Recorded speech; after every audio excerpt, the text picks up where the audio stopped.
Hello, everybody. Now, you might not realize this, but this is kind of a special edition for us on a Saturday morning instead of our normal Thursday recording spot. So welcome to Through a Therapist's Eyes. This is episode, I think, like 186, 85, Neil's correcting me. So pretty cool that we're getting up there. We're going to hit 200 soon. Neil, we need to do something special for that maybe. I am Chris Gazdick, a mental health and substance abuse therapist since 1995. Still got the book out, Re-Understanding Emotions and Becoming Your Best Self. So we welcome you to Through a Therapist's Eyes, the podcast where you get personal insights directly from a therapist in your own home or personal time in your car. Today we've got two therapists that you get personal insights directly in your own home and personal time in your car. Double time. Miss Melissa Enoch is with us. More on that in a moment. See the world through the lens of a therapist, this time two therapists, but be aware it's not delivery of therapy services anyway. Help us out. Thank you so much for being with us. Around the world, it's really cool to know that we're dealing with something. Especially, Melissa, you helped me understand May is Mental Health Month, right? May is Mental Health Month. Yeah, so we are fired it up. We said before the mics came on. We're starting off, I guess, the month right. Starting off the month. Matter of fact, I guess when the show comes out, it'll actually be in May. I think so. What else to say? The 5 stars really do help us out. The responses on Apple iTunes, the comments, that really does broaden our scope. So we really ask you to help us out. We got the merch button. We got a jigsaw puzzle I love talking about on the merchandise. Okay. You can check that out. It's 1,000 pieces, 500 pieces, great for a lobby. I haven't even bought my lobby yet. I got to get on that. What picture is it? Neil made it. He says it's the logo and the different design patterns. Okay. And then it says, let's figure this thing out together. Neat. Right? So it's the line of the show. I think you've heard, right? Yeah. Which I get to say this with you. Do you want to take the honor? What do we do? What do we endeavor to do on Through a Therapist's Eyes? The human emotional experience. Let's figure it out. Together. There you go. Oh, it's almost like Nardwar. That's funny to me. So we do have the pleasure and benefit, and I think, Melissa, I'd like to publicly thank you really, seriously, for reaching out. It was really neat. So you too can be on Through a Therapist's Eyes, by the way. I look directly in the camera for our YouTube and Facebook Live viewers because that was kind of cool. I really appreciated you reaching out. I think it was on LinkedIn, right? Yeah. Mm-hmm. Yeah, you said you had caught the show, checked things out, and you were just telling me you remember when I was picking the cover for the book. That was funny. Yeah. Yeah, it's been a minute, right? Because your book's been out for, what, about 2? Yeah, well, yeah. Well, there's a lot of prep time before it launches, okay. As you probably know because you've written books and all. And well, no, I dropped my books and just, well, the last, I've got 99 Problems, but Being Saved isn't one of them. It was a vision board, a last-ditch effort at the end of December. I had to get a person to help me pull it through, and it published December 19. I had just finished it. Oh, really? Yeah, so I didn't do prep time. I can't say I didn't do prep time. It's been prepared over a course of 25 years, but finally just sitting down and actually putting it on. I'm glad you did that. In writing, I just like, boom, yeah. All y'all that want to be authors, man, you just got to sit down. You just got to do it. I mean, they suggest you, if you want to do a 10,000 word book, that you just write like an hour a day. Yeah. That within a month you'll have it. Yeah, I'm dragging it out a little bit. I'm writing the second book now on marriage. Mm-hmm. Hey, that's a little bit of a foreshadowing for y'all. It's coming out, but I'm taking my time because I didn't want to bring another book out in the pandemic. That was tough. Yeah, that was tough. And the fact is, when you're working with a publisher, Morgan James, I mean, there's this like 6-7 month build up. I mean, it's done, it's ready, but it's like so much. You gather steam. Yeah, doing all your tricks of the trade and whatever. But all right, well, you already hear her voice. This is Melissa Enoch. Let me tell you about this lady. So, it's funny. We're building off of this show, how to get the most out of therapy, and I think it's a cool show from building off of what we did last week. It's not out yet, so I'm sure you didn't catch it. Melissa, we talked about what is therapy versus what is coaching, and Greg Graves is our resident coach, so he was the previous co-host for a while. So we talked a little bit about the inner scope of what we do business-wise and what therapy is and the ins and outs of it. So one of the things we spent a lot of time last week talking about is the licensure process that we go through. So listen to this lady's letters I was building up to. So this is Melissa R. Enoch. She is an LCMHC, a QS, an LCAS, a CCS, and an MAC. And the running joke of my best friend is, what other alphabets are you going to add to your name? Like, slow that down a little bit. It's ridiculous, isn't it? I mean, it just kept on going. I think I'm hooked on letters at this point. Yeah, I mean, I could do the same in BSW. What would be my degrees putting in there? It would be BSW, MSW, LCSW. I used to have an ATOD as well, so... Yeah, just keep on going with the alphabet, those acronyms, and then you have to explain them. Yeah, which you did. I got the most of this off to your LinkedIn profile. It's a licensed clinical addiction specialist in North Carolina Substance Abuse Professional Practice Board. So she's a board member, a licensed professional counselor, the North Carolina Board of Licensed Professional Counselors, and the MAC. I really didn't even know what that was. A Master Addiction Counselor. That's just fancy for you. Had a lot of years of service as a national from NADAC. Right. So NADAC gave you the privilege of, if you had several years in the field and could prove it by your trainings, then they gave you the master, almost like an electrician. I think one of the things Craig was really surprised about last week is all the training that we go through and do and then continue to do. I mean, it's a lot. Things change in the field. Yeah. Well, they do. Oh, every day. Gosh, a lot, man. I started at DSM-3R. That's going back a minute. So she's got lots and lots of schooling, is what I said. She's graduate of Walden State University, February 14, a master's in mental health counseling, specialized in forensic counseling. That's kind of cool. University of Phoenix, April 08, master's of business administration, Central Piedmont Community College in 94, human services certificate, specialized of substance abuse counseling, and the University of North Carolina at Charlotte. The 49ers, they have a football team now. Got to do that. Like that football deal? Like the football. Yeah. And in May 93 with a bachelor's of arts degree in psychology and a minor in sociology. So she's worked in the field many fashions: DUI services, detox program, work release and restitution services, group counseling, and now kind of doing some EAP stuff, and you have your office in Charlotte. How can they contact you? What do you do? Did I do a good job there? How did they get up with you? Melissa Trinity Counseling at gmail.com is the email. Trinity Counseling Charlotte.com is the website. I have a lot of websites. MelissaEnoch.com is the website for me speaking and those things. Cool. Trinity Counseling Services, Burlington. .webs.com. I got too many websites at this point.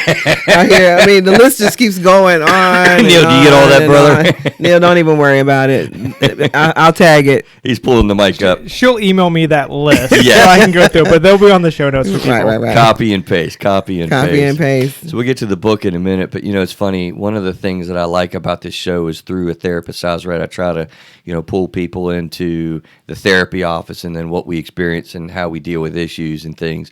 So this is a genuine revelation right here I'm going to do, right? So this is really truly like what it's like to be in a therapy office with a therapist such as me, maybe yourself, but I'll speak for myself.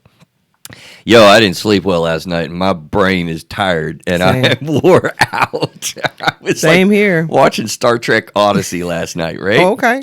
So what happens for me is I come in, and I'm like completely deadheaded, It's funny because I'm drinking coffee on a Saturday morning. You can see on the West YouTube Virginia. and the Facebook link or the Facebook Live, I got my Penguin coffee. I drink a coffee cup out of this every morning. I left mine outside. My best friend gave me a mug, and it was a huge mug. It's like I'm big, 50 ounces. Oh yeah, and I was like, why in the big heck? Boys. Why in the heck would she give me a 50-ounce mug? Until I did the math. In the morning I brew a half of a pot of a 12 cup, and each cup is 8 ounces. So 6 times 8 is 48. I was like, I be doggone, I am consuming almost 50 ounces That is a of lot, coffee. girl. That And is for a people lot, that man. you know, they were like, when we get into the conversation, you see I have attention issues. So apparently I'm giving myself a stimulant. Oh, okay. Is what's happening. The natural Adderall.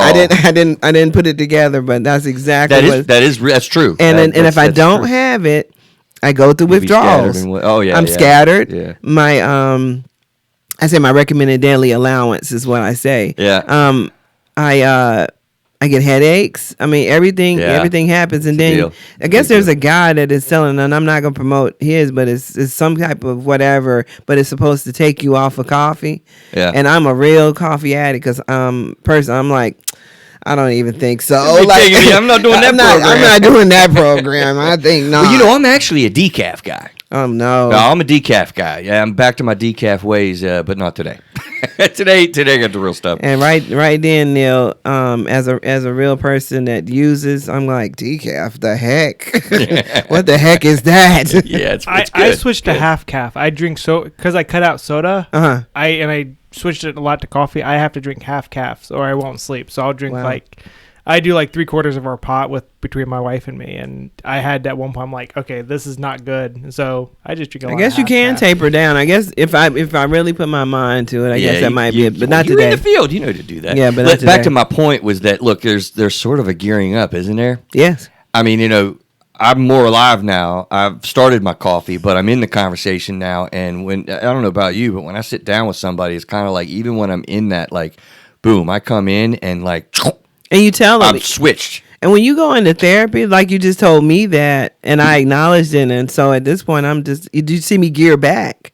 I'm ready, but then I'm like, okay, he's not ready yet. And you know, when you come into therapy, a lot of times you're apprehensive or whatever is happening. Say to your therapist, or I say to you, I found this easily, or I'm just not feeling good today, or just go ahead and communicate those things that you feel or thinking.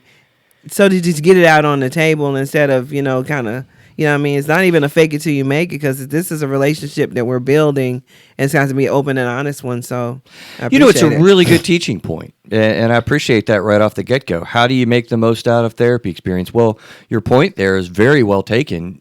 People will sit down, and the very first interaction, I mean, sometimes is, man, I'm really not having a great day, or man, I feel really up today. It's been a great week, or I'm wore out, or whatever. Your disposition is very helpful to put into. And then it's interesting too, Melissa, as you go through, don't you see people move and change throughout that conversation because you're dealing with stuff and you get dialed in. So that's a really good point right off the get-go. If it's your first time, this is your first time. Last week while we were at the conference, I did my first time zip lining. Okay. Nice. I went through a lot of emotional things with the whole, the catastrophizing even before Super doing fun, it. though. So like when you think I'm gonna go do therapy, you're already thinking the worst. What did I see on TV? What did someone shared with me? About that experience, and it creates your own. You didn't even have the experiences yet. It creates the apprehension. Right. So and put that out there. Yeah, just I have go ahead people and say own that it. as well. Yeah. Look, this was really hard to come today. And it's good to know that, because then I can tend to that. It's total. The one that I like the best. I love it when people come down and sit down in an established relationship, especially, or whatever. I don't think anybody's ever said it on the initial assessment, but they'll sit down and be like, I don't know, Chris. I kind of don't have anything today, man. I don't know what we're going to talk about today.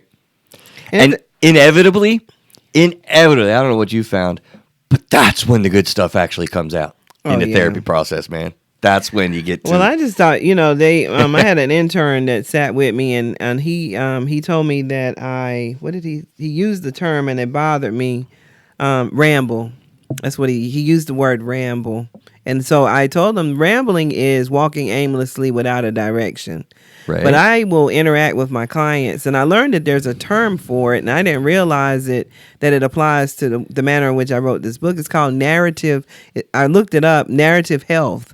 But it could be narrative mental health. So you're telling a story. So when somebody walks in the door, constructivist theory. well, I don't know theories because They're gone. Yeah. But it's like when a person walks in, like I see you have the West Virginia University. That's right, baby, Mountaineers. And so I've been to West Virginia. I've driven through West Virginia. I've been to some places in West Virginia that a therapist probably shouldn't own if they've been there.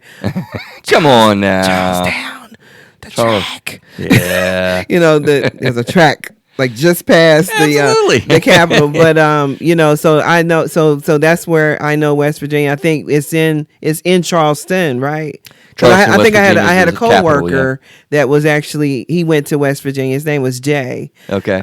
So we so this is where we rapport, connection. This is a connection, and Absolutely. it was what else do we know about West Virginia? Are you from West Virginia? So when somebody sits down in a chair, we're doing therapy today. No, you don't even have to do that. Just have a conversation. Just Constantly finding create a connections story. and rapport and finding the commonalities, and absolutely couldn't agree more. So let me put it over to you to kind of maybe tell us a little bit about where you're from, what you like to do for fun, and lead into, if you would, it was an interesting thing that you said, the 30-year journey to write the book. 99 problems, but being saved isn't one of them. So I know that's a lot. Who are you? Where are you from? Wow. What do you mean by 30-year journey to write this book? So, and Neil, I'm including you in the conversation because we make a triad. And so, I'm from Alamance County in North Carolina. So Alamance County is just outside of Greensboro.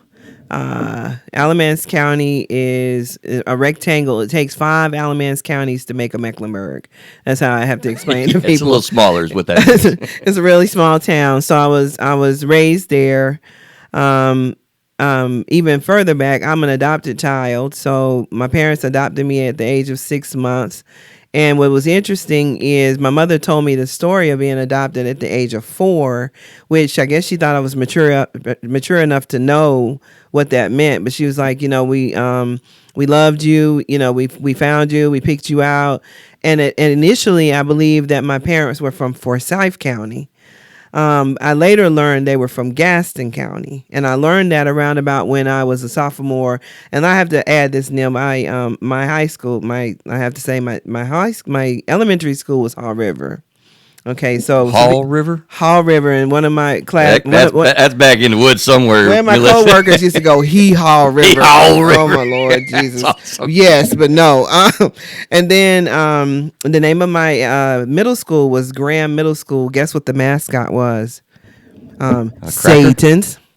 So what's that? Satan's. Satan's. Satan's. Satan. That's like the devil. Really? Can't make this up. In the day of renaming things, how have we not gotten to that one? Wait, it gets better. It gets better. Okay? It can't get any better than this. Graham High, class of 1988, Red Devils.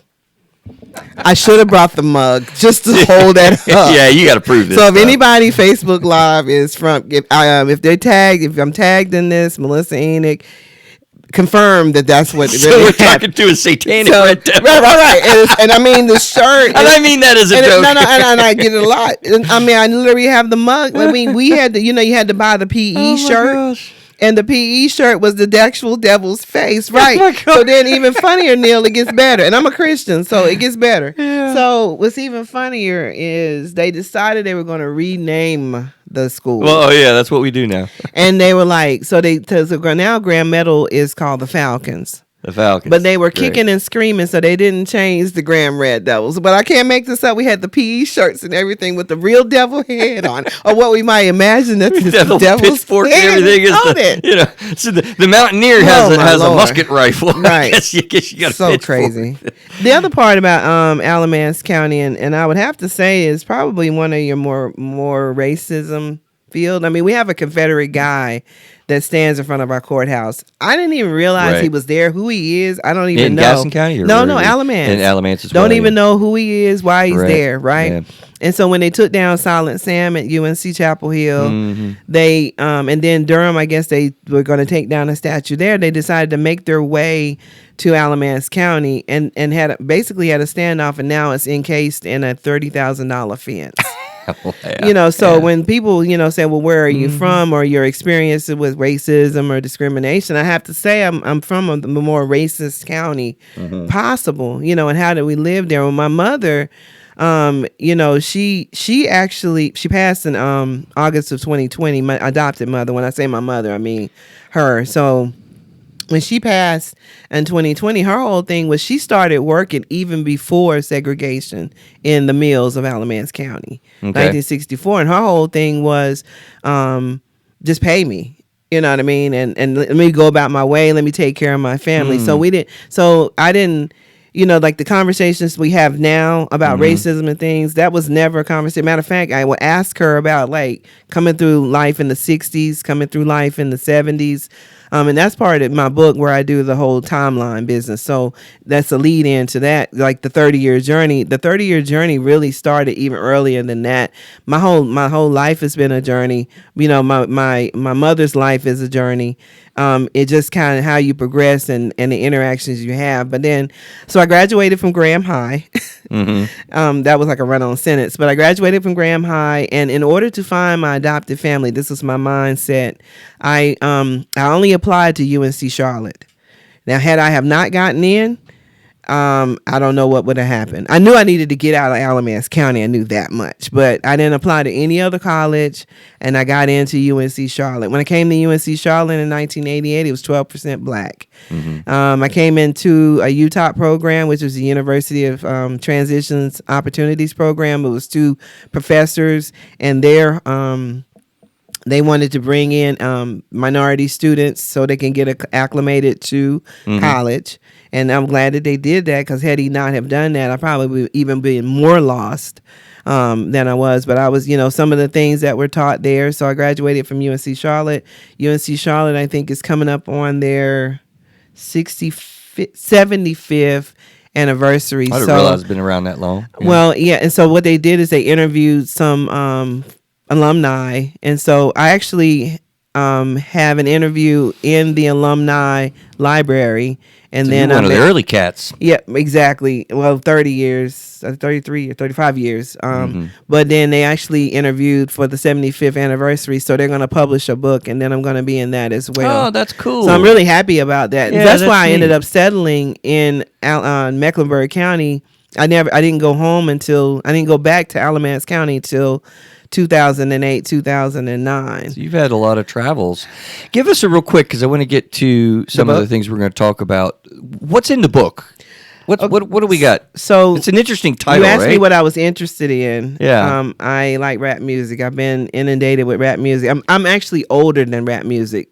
So I'm 50 years old, and I don't like the current stuff. I mean, I go back to Snoop Dogg and Dre and those types of things in the 80s was much better. I don't know about all this stuff now. A little further than that. So what's funny is when I finished the book in December of 2021, and it was always Jay-Z. He has a song, I got 99 problems, but being a beep isn't one of them. And I didn't look at the lyrics again until after I had published the book. And I can't make this up. One of his lyrics, it says, the year was 1994. That was the exact year that I started in the field of substance use disorders. Wow. Okay. And I didn't know that. I didn't put it together. So now, if anybody's listening that knows Jay-Z or knows someone who knows him, I need to borrow the first 7 seconds of that song so that I can, when I go to speak and lead into the book, I need that the year was 1994, because it starts the journey. That's neat. In the field. And what happened at Detox, when I worked at the Mecklenburg County Substance Abuse Services Center, we would do social histories, which I later learned is a social work term and not a psychology term. Right. And so we would do social histories, and it was like I would sit down and talk to people and have conversations about, how they ended up with their drug use and alcohol use and things like that. And at that time, I like to tell people, my clients or people that, I'm sharing with, I was a little more saved as a Christian then than I say I am now, because back then it was like, I was seeing the same thing over and over again. People were coming in the facility over and over and over again.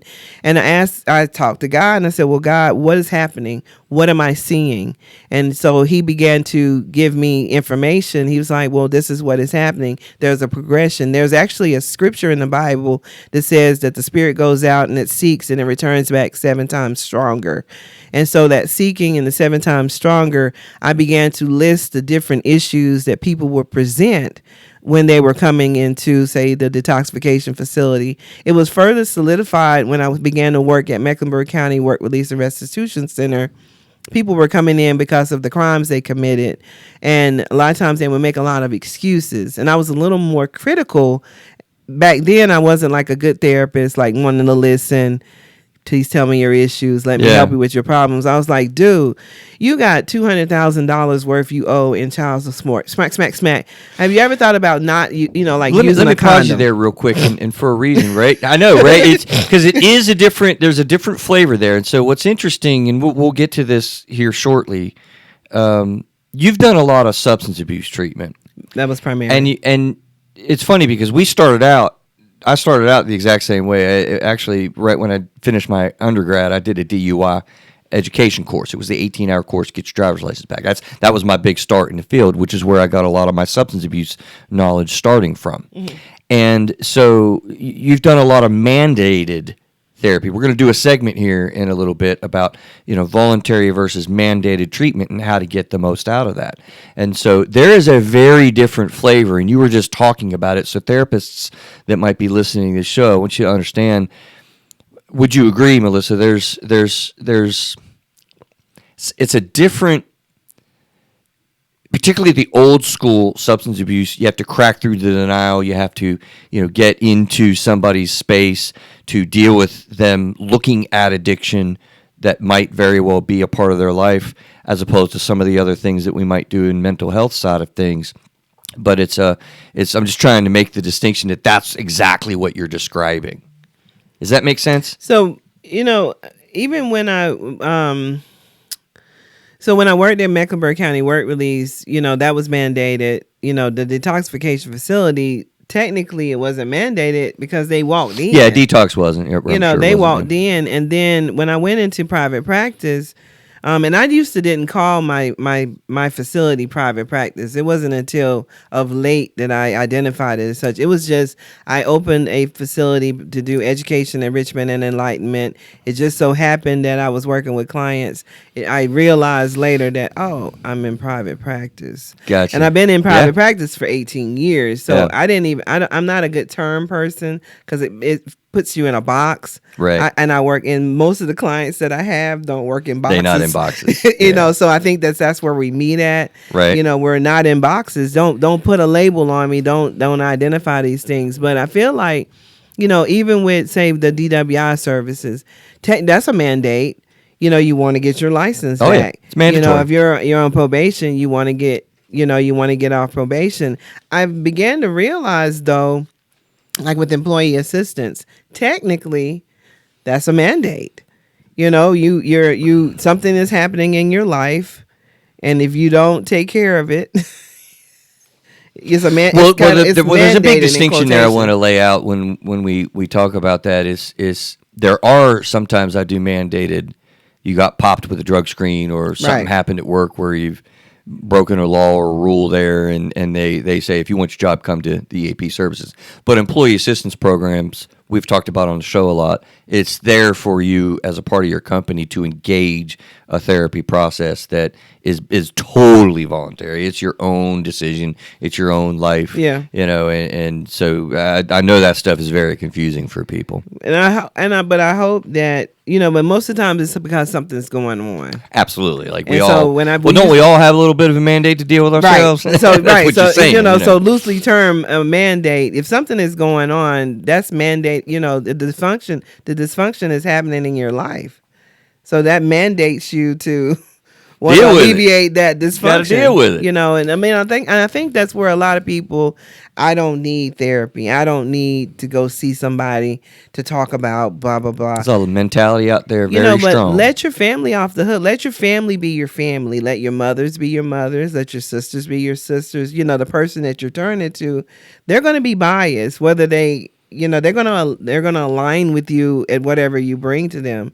take the bias out of it and go to a professional person and say that, you know what you're doing doesn't make any sense. Yeah. Because my mother was my biggest supporter, my biggest co-signer, probably my biggest enabler. Right. She, absolutely. She helped me through a lot of things. I could call her and talk to her about anything, and she taught me off the ledge. And I don't know if it was fair to her to put her in some of the spots I put her in, but she was my mother. She had adopted me. She took ownership of me, and she really took that job seriously to the day she died. Well, it's a really good point, and it's something that I've begun to see change a lot in our culture, in our society. So what I hear you saying is people do have the idea a lot, I don't need therapy, I don't want to deal with this.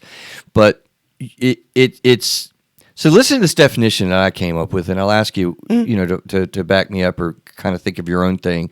What is therapy, right? And I said this last week on a show. We took a much deeper dive, but I look at it as a dynamic relationship developed between two people with an artificial atmosphere and an artificial protection that allows people to experiment with new emotional patterns. That's what I came up with, right? It's pretty solid. And you're pointing out, adding to that, like, you cannot replicate that with people in your life. To look at your insecurities, your emotions, the diagnoses that might be there, the life patterns, the life experiences that you've had, because they're in them. More than likely, they're a part of that. And part of what happens is, so how do you get the most out of therapy is the question we're going at today. Can you set yourself in a frame of mind where you can tap into the objectivity that happens in a therapy relationship? Right. And I like that word better, because I guess the opposite would be subjectivity. Because if you have a family member, they're aligned with you in a dynamic. That's a family dynamic. Yeah. Versus a professional dynamic. Very different. And it's and I guess the term would be enmeshment. You're enmeshed in that because they're aligned with you, they're hooked to you, they're connected to you. You rise, you fall, and that's natural. It's a good thing. It's not a bad thing. It's not a bad thing. Enmeshment can be but therapy destructive, can break some of those patterns and cyclical things that you see that a family relationship is not going to be able to do. Real quick story to demonstrate the power of that. I remember being a younger man and catching Oprah Winfrey when she was doing her show. And she had a guy on there. It was an NFL football player for the Jets, wide receiver. I forget his name. But they were talking about sexual abuse. And you know how Oprah does. I mean, she's a great interviewer. She goes in and just asks these questions, and she's pretty direct, pretty genuine in the way she goes about. And so they're talking about his experiences, what he went through, his offender, this type of thing. And she gets to a part in the interview, she looks at this guy, and she's like, so what happened with your family? Like when you told your mom, your family this, how did they receive this and whatever? And he looked at her, and he's just like, well, I didn't. She's like, you didn't? You didn't talk to your mom about this? No, we've never really discussed that a whole lot. She's like, so your mom who's sitting in the audience, 5 rows deep right there, just caught her off guard. Surprise! And now he's on national TV talking about this stuff, and I can't tell you. To understand how to get the most out of therapy, realize like it is easier, it's safer to be genuine and open. I've had people tell me things, and it's such a humbling honor to talk with people where they're sharing things they have never shared with anyone in their life. A lot. It's amazing. Melissa, I've never told anybody that, and I'm thinking, and then immediately I tell them, you know what? I appreciate you for entrusting me big deal with that information. Now, what do we do with? And now we move. These one of the 99 problems. Yeah, back to the title. Yeah. So let's move forward here a little bit with. Yeah, absolutely. Hold it up there, real good. You can see that on YouTube Live and Facebook Live. And this is actually a picture that I took. You asked me like what I like to do. I like to take pictures. I like stories. Yeah. I like love. I especially love stories. Oh, okay. Man. Well, you're a woman. I guess you get the Lifetime channel. No. Love story. And what they do. I always tell people. So we go. There's a. This is kind of random, But there's it's on the corner of North Carolina and South Carolina. It's called A Pretty Place. Never heard of it. And it's on the side of a mountain. You have to drive. It's like probably like an hour and a half from here, where we are right here. So I found it on TikTok. That's random, but it's and I go because the best sunrise when the spring equinox, March 20th, and last year we tried to go. And we got there late, so the sun had already risen. But this year we got up there, and it was like 6:30 in the morning. It was cold as all get out. But we actually, the sun, know what time the sun rises is 7:21. So we were actually on the side of the mountain, and I like to take those pictures. And I'm probably going to end up using that as a cover or a base or maybe even a poem. And I count it as, Islam has a Mecca. But I don't think Christians, we don't have a place to go to, like a holy place. So I've created that as a holy place that I now go to. Oh, cool. But my running joke is, they charge $1,800 to get married there, but it's like 20 minutes. So like sometimes my clients will tell me, I don't know if you do family, but sometimes my clients will tell me like they're dating somebody. I've been dating them for like 8 years or so. I'm like, I'll marry you on the face of this mountain, but you only got 20 minutes. So you got to go ahead with the I do's. I don't know where you're going to do your reception at, but I'll marry you up there. And then I'll do therapy with you. 3 for the man and 3 for the woman after they get married. Yeah, seriously. Oh, that's my beautiful. new package. That'll come out in the fall of 2022. I'm just joking. I don't know when that's going to come. I don't know when, but that's beautiful. I am able to marry. I am now able to marry people. So you've got a pastor, whatever certificate as it is or whatnot. Yeah, mail order. Don't tell my pastor. Oh my God, he might be listening. But I just did that. It's out now. It was another thing of the pandemic. So the book was a project of the pandemic. Me getting a mail order to be able to marry people, because I never have to tell anybody no. That's been my whole thing since I've been in the field. If you ask me something, I want to be able to provide that as a service. Okay, right. So I want to break down barriers, because a lot of times with people come in therapy. So if you tell me you've been dating this person forever, how long, and I'm like, what's the issue? Well, she wants this kind of a wedding. I'm like, you know what? I got the place for you now. And then they're like, well, who's gonna marry us? Okay, I can do that now. What if our values don't align? I'm still a therapist. So guess what? Now I can do a package, Okay. So if any other therapist has any other marketing ideas, there goes one. Yeah, you are. This is a woman with lots of activities, boy, I tell you. Attention issues. Let's get to some of the meat today to see and really answering the question, how do we really get the most out of a therapy experience, right? So I had the advantage of coming to a list and whatnot. We can go through them, and as we go through them, whatever kind of comes up in your mind, this is where we can get a lot of good back and forth on to really dig into that. But off the get-go, and you've actually already said a couple things, actually, so it's been already a couple teaching moments that you've provided, which is awesome. What comes to your mind first, really, when you think, how do we get the most out of therapy?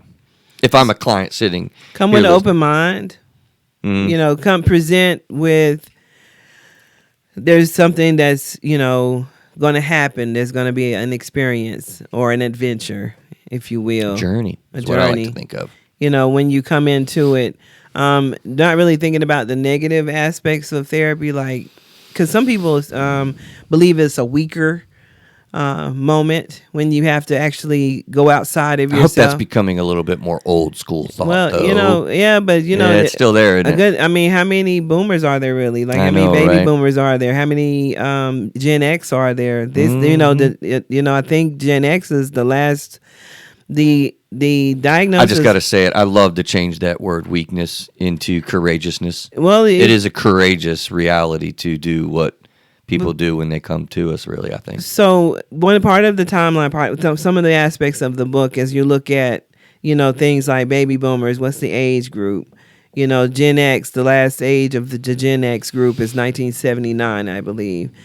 1986 was when ADHD, the guy, whatever his name was, popped on the scene, boy. Well, when the diagnosis happened. Mm-hmm. But like one of the memes that I read is, the young ladies who always is good at what she does in school in elementary, but is very talkative. More than likely, that was the diagnosis of attention, ADD or ADHD for a young woman. Right. So you got a whole group of people who is therapy for boomers, or therapy for Gen X was going outside and mowing the yard or doing something with their hands, or not really tapping into that. Then you have the millennials, who are the children of the boomers, or even the children of the Gen X, and they're looking at them and going, look at what you allowed to happen in your age bracket. We're going to do the exact opposite of it. So we're going to do a lot of therapy, or a lot of things we're going to look into. And then you have the age group after that. And you know what they've done? They've taught us how to address things, and so that the marriage divorce rate, Craig talked about this on the show, has been about 55% for a long time. They brought it down. Did you know that? The millennials population has brought the divorce rate down to about 45%. That's amazing. 45, and that means they're beginning to communicate more. Because they feel something kind of clipping off. They feel something kind of going on, and they'll come into a therapy experience. Neil's got the mic. That means he's got something. I still think when we talk about that, the one stat is the fact that I think there's actually less marriages too. Right. Yeah. You get a lot more people marrying for the right reasons instead of marrying because they feel they have to, or marrying because, my parents got married because my mom got pregnant. Right. Now, looking back, they should never have got married. And I think millennials are taking that time to, what do I want? They're waiting a little bit longer. And so when they find someone, it's more of a permanent, this is really what I want. And so I think that's a big shift in the dynamics is they are waiting longer. Well, so that means they're aligning their values. And that's the other, going into therapy, you get to talk to a professional person and laying your values. The value of loyalty may actually be a harmful value, especially if you're being loyal to someone who's hurting you, abusing you, mistreating you, not listening to you, not communicating with you, when you're going, but if you're not in therapy, then you're going to normalize the things that are happening to you. Whereas if you go into therapy, a person will say, well, you think that's normal? You think that's fair? You think that's the thing that you need to be experiencing? So I think getting, just going past the shame of having to talk to a professional. I think the better term now is, let's normalize mental health like going to the doctor. Absolutely. Until you talk to people who don't go to doctors. But then that's a whole nother. That's the level I tend to be on. I need to change that. But yeah, no, you're right. I mean, it is it's starting to be much more ingrained in the healthcare reality. Like we all kind of know much better now that, we're just doing something for ourselves in mental health. Preventing. Taking care of even preventative measures. Yeah, I've actually get to do premarital counseling now. A little bit more than I never got to do that before. And it's needed. I mean, it's absolutely. Are you sure that's? I flippantly said I would marry the people, but I'm like, but also, I flippantly said I want to be able to counsel with you. Actual true premarital counseling. We got like 3 sessions and individually. We got like 3 minutes with a counselor and whatnot that didn't really do much of any counseling for us when we got married. Neil, what'd you send me? You just popped something. What are you doing?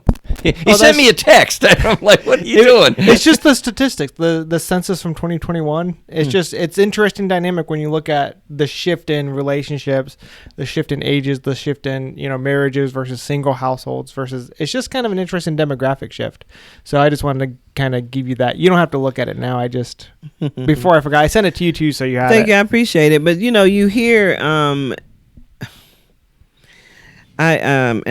not saying this to be just. I have post-traumatic stress disorder from my time spent working at the Mecklenburg County Work Release and Restitution Center because I learned the definition of what a cousin was. And all cousins aren't cousins. I learned. What are cousins? Because the guys would like make these visitor lists and Okay. they would have cousins on it. Oh, boy. And for Oh, me, sure, from yeah. Alamance County, I am literally, I have gone back. My mother's lineage is nine descendants long. Yeah. My father's is about yay long. So I'm family. literally cousins You got to lots a of lot of cousins. people. Yeah. These But aren't quite guys- cousins. These aren't his Yeah, cousins. cousins. And so these guys are running to my office and mad with me because, again, I'm on the job and I'm calling all of the cousins, and I'm thinking in my mind right now, I'm like, wow, their cousins are awfully supportive of them while they're incarcerated. Only but to find out, they're not their cousins, No, right? they- They're side people. They are. Like, where did this they're my term? people, right? You know what I mean? They're So my then they're necessary mad. people. They're angry at me because I blew up their spot. Because I tell all the women, I would tell the women, this is what time the visiting hours are. Or this is when you can see him, or this is when he can get out. And they're like, what are you doing? I'm like, and then they would get mad. And I was like, what are you getting mad for? You should have communicated with me what it was you're doing. I didn't know that I was messing you up, but also you're just lying to these ladies. And if I'm your therapist and this is our relationship and I'm supposed to be here to help you with your issues, am I not helping you? To that part, because I can't co-sign. That's the other thing in therapy. Don't ask your therapist to co-sign what is not good behavior, because I'm not. I'm gonna be as upfront and honest with you. Is Pointing this a out the trigger? concerns. Is this a trigger? Is this your challenges? Now they're going to be areas that you're going to be willing. That's where the stages of change come in. They're going to be areas that you're going to be willing to. Yep, I'm ready to work on. I'm ready to do something. I'm ready to make a plan. I'm ready to take action. I, as a therapist, going to have to realize that there are going to be areas that you're not going to be comfortable with dealing with yet. Well, it's funny, Melissa, because I want to get to this list on, how to get the most out of therapy. And it's interesting, though, because I think that we've had a different flavor on the mandated treatment or the substance abuse treatment, which is very different. A lot of times they're coming... kind of their spouse kind of kicked them into therapy, or some sort of big event happened in their life, and they're I don't know if you're familiar with motivational interviewing strategies. They're really pre-contemplative. They're not sure about this. There's a lot of dance, which is where I learned a lot of my early rapport skills. Dealing with pure substance abuse related field, because a lot of the thoughts I think I have about it comes from managed care, where really people are coming because they want to address things in their life. They want to address things that they're dealing with, and so it'll be interesting to hear your thoughts about you're more ingrained in what you've been talking about, which is very different in work release center or a mandated EAP or something along those lines. So I just wanted to point out that those differences. So first thing I kind of came up with is make sure you have a good match. I think sometimes people come into a therapy relationship and you think about what my definition was, a dynamic relationship between two people in an artificial environment that creates trust and an ability to deal with things in a vulnerable way, right? In a real way, in a genuine way. Well, you might go into a therapy office and just not vibe with this person. Yes, but what if they're challenging you in an area you need to be challenged? Well, and then you'd say, well, you know what? I don't vibe with this person because you know what I mean. There can be certainly avoidance and whatnot, but avoidance. There can be a lot of things. There can be confirmation bias. There can be different factors that kind of go in. Transference issues that we work with in therapy. So there is that, but I'm suggesting that in the beginning of meeting with somebody, particularly from a non-substance abuse field, where you're not really in denial, you're really wanting to get something out of this, and you're not going to be confronted a whole lot on the first therapy session. Right. Substance abuse, you very well might, sort of.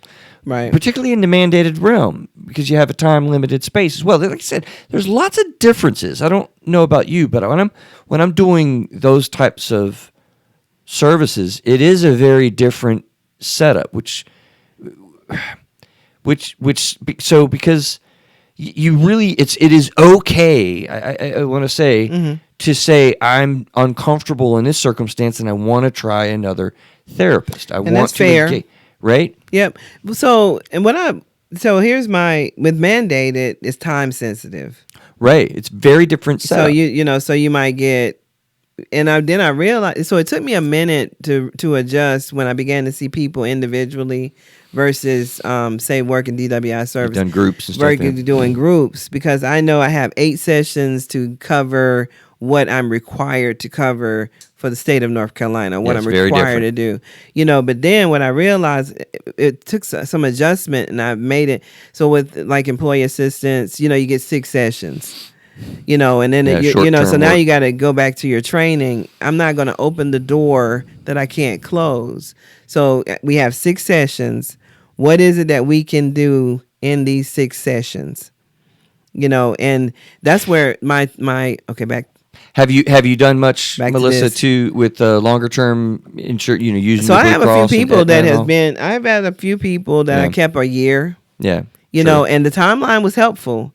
Because we were able, because the timeline I do at the time of assessment, because I have attention issues, and sometimes people just dump a whole lot of information, and I'm a fixer, so my brain will go, let me try to get it together. So I created, so when the intervention of the timeline, that is 28, almost 30 years of a journey of writing. It is. And just for the audio version of the show, you're talking about your book. My book, in the book. It starts off with the year you were born. So I'm taking into consideration, you might be a boomer or millennial or the age, So there's a certain amount of information that's given just from the year you were born. And so then I can think to my mind, so in my reading about, like, say, not to be derogatory, but millennials want to be rich instantly. And that might not be reasonable. That might that might not be realistic and a smart goal. So then I can ask them, is this value holding true for you? So then the other part of the book with the timeline is, now we got the year you were born. The ABCs of the timeline are, what are let me slow my mind down, because it's solidified at work release. So if somebody says alcohol is their issue, I would listen for them to repeat alcohol 3 times in 3 different segments. 3 different segments, because the way that the timeline works is 7, 14, 21 to 70. So it's in 7-year increments. It doesn't have to fall on the exact 7, but it's in 7-year increments. So there's a beginning, a middle, and an end. So let's say that alcohol they found in the middle of that increment. I began to listen for that same pattern, same time frame, and once I heard the third time, the third instance, then I say, have you considered this? And then they can say yes or no. And so this happens the first day. Right. And then I'll part of the assessment. part of the assessment. So I'll do ABCs. I'll do all the way to Z. So I'll go V, value. I'll go E, employment. I'll go A, alcohol. D, drugs. D, divorce. They'll give me, in their conversation when they dump, they'll give me they'll create the formula or the grid. Right. So here's what we're looking at. And then once I hear a pattern, and it has to be a repeated pattern. And normally what I do now, I'm thinking about it, is when it's prominent, right? When they say that this is a prominent thing that they keep repeating, then that'll be the major issue that I'll begin to do. That's the same thing with like anxiety. I was anxious here and I was anxious there in my life. I'm depressed in this moment. And so the A would be anxiety, the D would be depression, the B would be the behavior. And again, for the listening audience, like, that's a natural process that's going on. Like, we're really working for you. Right. In the process, and all you're doing is kind of going through, the process of what you're thinking about and stuff. And that's what therapy works so well, is to kind of frame that up and identify, like, you never knew it was anxiety, but we're hearing that, and we can, suggest that, or, be, again, that word comes out, objective about that, and really identify and then work through. So that's why I wrote the book, because I wasn't covering enough ground. So I realized that, and this is, you asked me about my interests. I'm a symbol person. So my name means Melissa. My name is Melissa, and it means bee. When you think about the concept of a bee, the bee goes about and collects the pollen and drops it in the next flower so that flower can grow. So I've been a therapist for a long time. I am just planting the pollen so that another therapist, so the person can take this book, have an outline, and then when they go sit down with a therapist, I've already covered a good ground for them. So they coming to You've the therapist. almost done an assessment with them. Well, I did the assessment. I noticed in checking out, there's a lot of questions to answer and things to think about, and blanks to fill in. And then you can it's go almost to a workbook, really, isn't it? Exactly. I mean, And then you can go to your therapist and say, you know what? Here's what this came up for me. This This came is what up I for me. saw. This is what I saw. I am interested in working on this as an issue. Well, And thank then you for here making are my some job issues. easier, Melissa. I appreciate it. I mean, I realize I embraced, because a bee doesn't know it can fly. A bee is not supposed to fly because its wings are not supposed to hold its body. So that's just really random facts about the bug. Definitely random and definitely interesting. So my name is. So I had to decide as a therapist that what do I do well. I believe that people talk to me, people give me information, people share, they entrust me with their information. Cultivate that sort of. I'm real open. I mean, you can literally tell me anything, and I won't react. It's a powerful reality in therapy. I won't be like, what now? Right. And then when I do a what, I'll tell you I'm about to do a what. I started to. I'm like, and so, and I mean, it can be like the depths of things. It can be like the worst thing, and I make a practice because of my experience and my background. I make a practice now that I read. I mean, I love reading. My obsession is rap music, and it's like it doesn't matter. And I look at a lot of Hoarders now at this point. The show Hoarders, and even with that, most of what the individuals on Hoarders is there was a trauma. Redefining the word trauma, there was something that happened in their life that caused them to hold on to a better memory. And I'm just trying to help people to sift all of that out. The bottom line is, and this is another symbol, the maple tree roots run deep. And if you don't extract it, it can actually produce another tree miles away. So with individuals, if you're able to dig out this information and get it out and up front, it doesn't have an opportunity, the negative aspects. Yeah, the negative. It doesn't have an opportunity sprout. to sprout again. That's and an that awesome is metaphor. Is that true about a maple tree? Yes. And visually speaking, so the home that I live in now, there was a maple tree when I grew up. It was huge. The leaves would fall off in the fall. Neil, you're learning that I'm a bit of a daredevil. And when you get older, some of that goes away because like your logic kicks in. It's like you're going to die. But Yeah, be careful. I used to take, we used to be in a swing and used to jump off and fall, fly off the swing into the leaves. Well, the maple tree died in my yard, right? And it was a huge, the base of it was like so many feet wide, and it died, disintegrated, like down to the ground.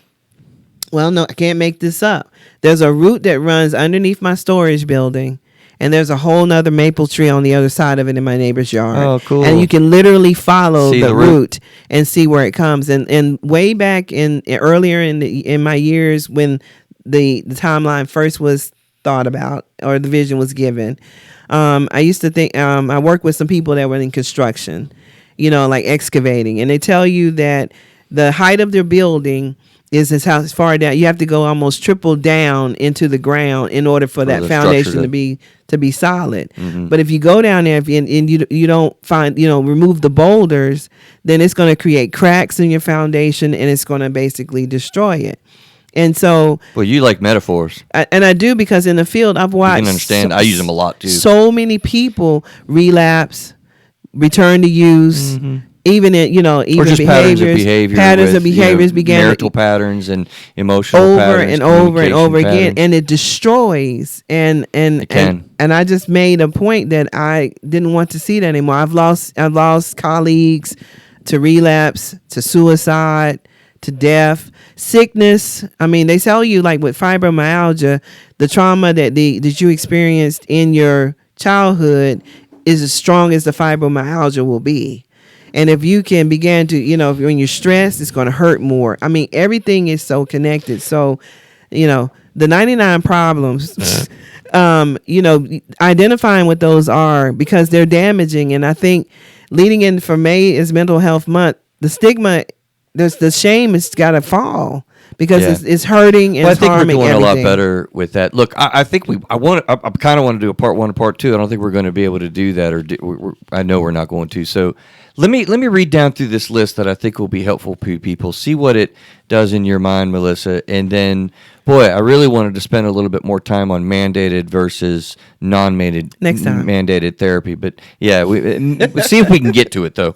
So see what your brain does with this. So like I said, make sure it's a good match, in the beginning, and then I kind of was thinking through, again, how do we get the most out of therapy, right? Ask questions from your therapist designed to learn. I think people are afraid to ask questions. So this is asking questions to learn about yourself, asking questions to learn about your patterns, asking questions to learn about your diagnosis. That's a big thing in the mental health world and the substance abuse, to learn what is addiction. Like, I spend a lot of time on that. Again, I'm just going to shoot through this quick, see what your brain does with it, Melissa. Next, I kind of came up with, if you don't understand something, then stop the process. Like, do not go further when you hear something, a concept like that doesn't make sense to you, like projection. Your therapist might bring up projection and explain it. I want you to know, to get out of therapy, what you need to, like, stop the process and stay right there until you really get the concept. Yeah. It's important, and you're empowered to do that in your therapy session, is the way I look at it. So stop the process until you at least have a grasp, and then, but no, also it'll come up again, through your course of therapy with a person, but you're empowered in this thing. Be active in the moment, I also thought, right? So don't know what to say, that's fine. Just, like you kind of started us off today, and just bring up what your thoughts are. Let the therapist know.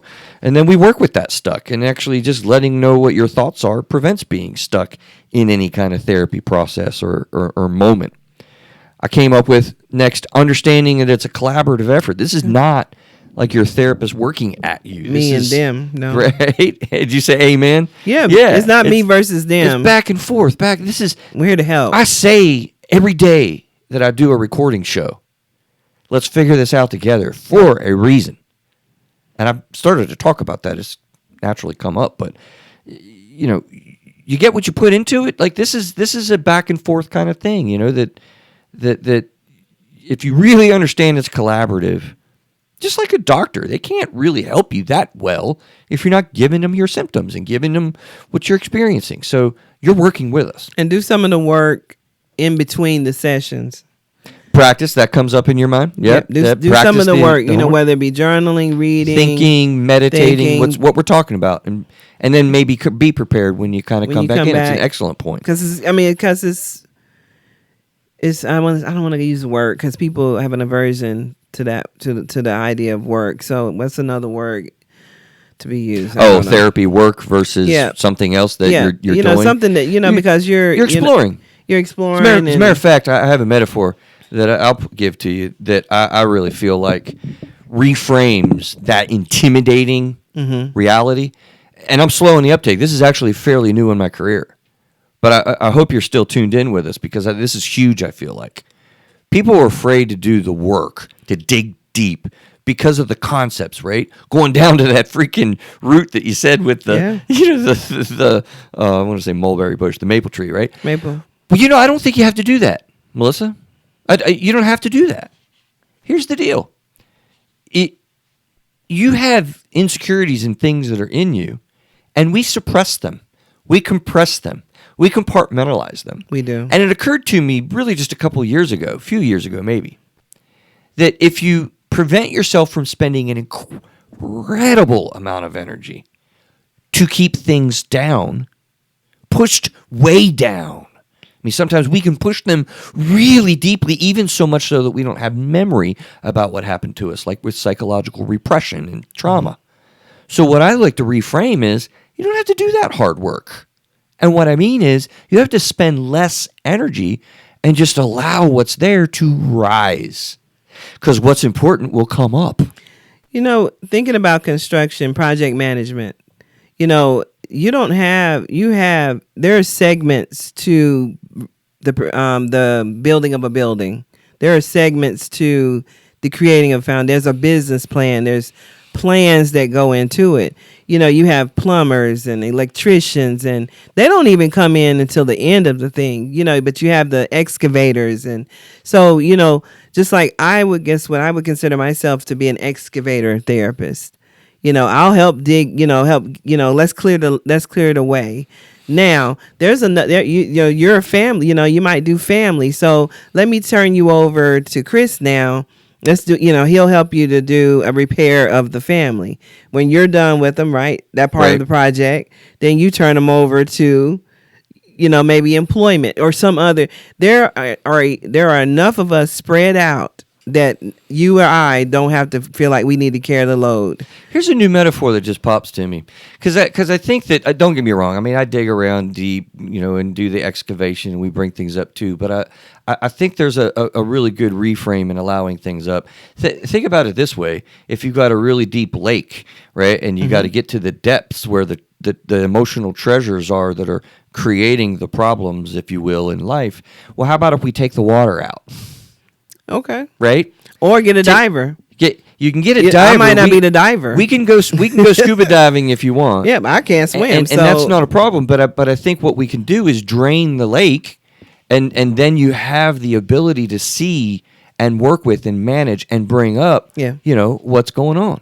So I just think it's a little bit of a different perspective. That, like I said, this is new for me as a few years new, but I think it gives a lot of people hope that we can we don't have to go the deep excavation stuff. Yeah, Neil, what you got? You got a minute? Well, I was thinking, you said you don't like to use the term work, and to me, when I'm thinking about what you guys are talking about, I would almost use the term investment. It's your therapy investment, because when you think about investment, you're putting a couple bucks here, a couple bucks there, and then as it grows, you end up getting more out of it. Profit sharing. Yeah, exactly. So a return on your investment, the ROI. Yeah, the relationships you now have, that foundation. Or if you build in a house, you can't really put the money down. I hear the story about the guys who stick build their house.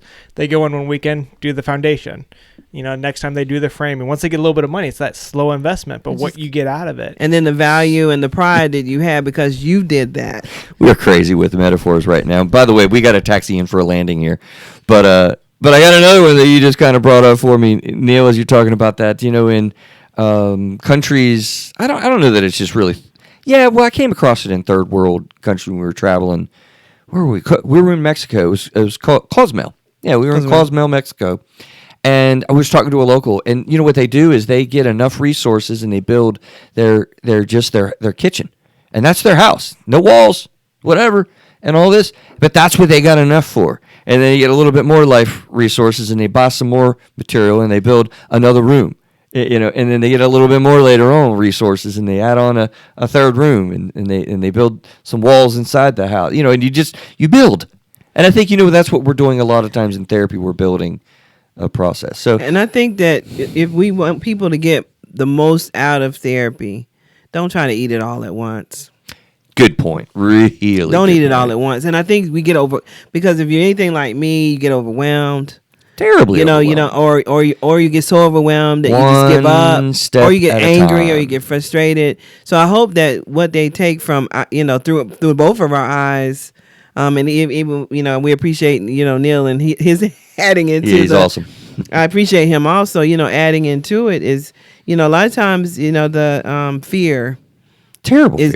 is or even pride. Those are really strong. Humility's tough. Those are really strong ones, and hopefully people have taken away from our conversation. Again, I greatly appreciate you allowing me the opportunity, A, to be here, B, to take this ride down here. This is pretty early in the morning, and C, to share that with therapy, we're all on the same page. We're trying to help people, and people help. Doesn't it just transcend race? It transcends gender. It transcends culture. It is the human emotional experience that we're trying to figure out together. And everybody plays a part. So. Why I say that again, And this don't have to be the end all. I don't mind to come right back down here. Well, we may need to do that. So Part 2, we don't know when, but next time. Next time. That's my new thing. People like, well, we didn't get this done, we didn't get that done. Next time. Well, it would be fun to talk with you about. Honestly, that could be a whole show, and I will keep that in mind. I think that I'd like to make that commitment because I think there's a very big difference between mandatory treatment, which you have done a lot of in the substance abuse field, especially, versus very much non-mandated, more managed care treatment that I've been engrossed in for 15 years. So that'd be a pretty good show. I think I'll try to work that in. But thank you for reaching out again, and thank you for showing up and coming to this. So thanks for having me. Yeah, guys, I hope this has been helpful to think about before you go to a therapist, things to think about and be kind of geared into. Check out, I've got 99 problems, but being saved isn't one of them. Yeah, she's got the through a therapist eyes thing up there too. I appreciate that. Side by side. Thank you so Awesome. much. Take care, guys. Have a great week.